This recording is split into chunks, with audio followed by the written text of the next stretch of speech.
Brandon is nuts. Brandon is your typical boy. He's just a ball of energy. He loves to be outside running around. If there's a ball, he's gonna kick it, throw it. He can't sit still. There is no off button with Brandon.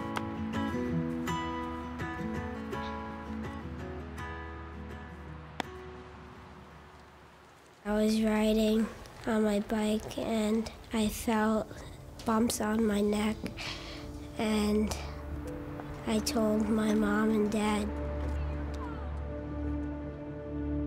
I took him to PM Pediatrics and his neck just looked really swollen. I just thought maybe, and he was coughing a lot.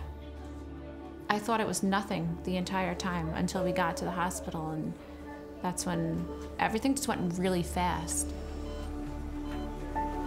We went into, the room where the computer screens are, and not really knowing too much, the radiologist said to Steph, he goes, "That's it right there." And she goes, "That's what, his lung?" And he says, "No, that's the tumor in his chest." Yeah, I'll never forget that. What looked like what would be the size of a lung was the tumor.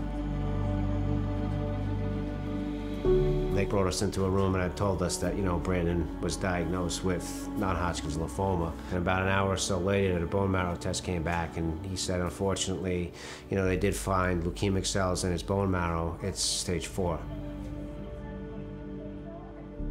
The guy, Mike, from Child Life came up to me and he said, "Brian, this is, the time, we need to tell Brandon." And I couldn't go in the room. I stayed out in the hallway.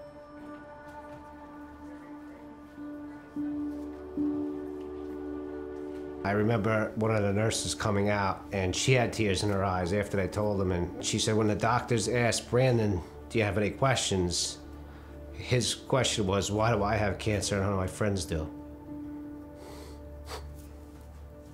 Sorry.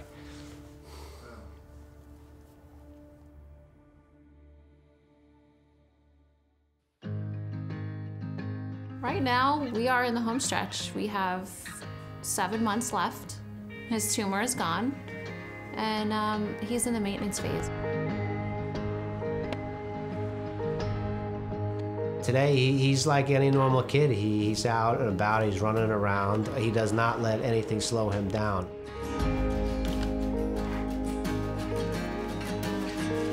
Brandon likes to draw. He didn't really start doing that until he was in the hospital. He used to open up his book and draw superheroes and stuff like that. I saw a superhero named Ironman that has a port in his chest like me, so that makes me feel like I'm a superhero. Knowing that there's people out there like the Leukemia and Lymphoma Society that do research and raise money and try to find a cure for cancer, it's amazing.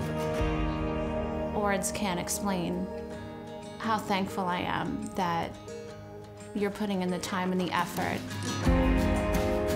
Brandon being chosen as Boy of the Year is an honor, not just to him, but to us as a family. Even when Brandon was in the hospital, he was always trying to help the other kids out that were in the hospital that were scared. I think it's kind of going to set the pathway to be able to go out and help other people out. I used to have to carry him up and down the stairs. He couldn't even walk. And now today, he sounds like a cattle of horses running up and down the stairs. And it just, I feel like I have my Brandon back. Steph used to say that all the time. I just want my Brandon back. And today, Brandon's back.